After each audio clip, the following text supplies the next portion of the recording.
Latest నమస్కారం కాదు, పరమ వేస్ట్ నమస్కారం అది. దానివల్ల ఏమీ ఉపయోగము లేనుగాక లేదో.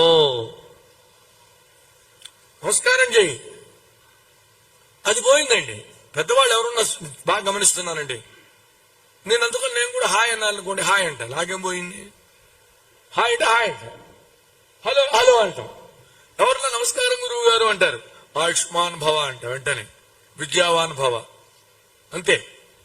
ఏమండి, మనకన్నా పెద్దలు, మనకన్నా గొప్పవాళ్ళు, ఏదో సంధ్యావందనమో రామాయణమో భారతమో భాగవతమో చెబుతున్న వాళ్ళు, పారాయణం చేసుకునేవాళ్ళు, జపం చేసుకునేవాళ్ళు, మంచి హృదయం కలిగిన వాళ్ళు, ఉపకారం చేసే సచ్చీలురికి మనం నమస్కారం చేయగానే వాళ్ళు ఒక మాట అంటే మనకది ఫలిస్తుందండి.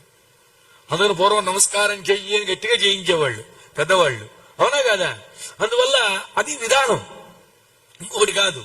ఇక్కడ సీతమ్మ తల్లి భయం లేకపోయినా భయపడ్డట్టుగా నటించింది.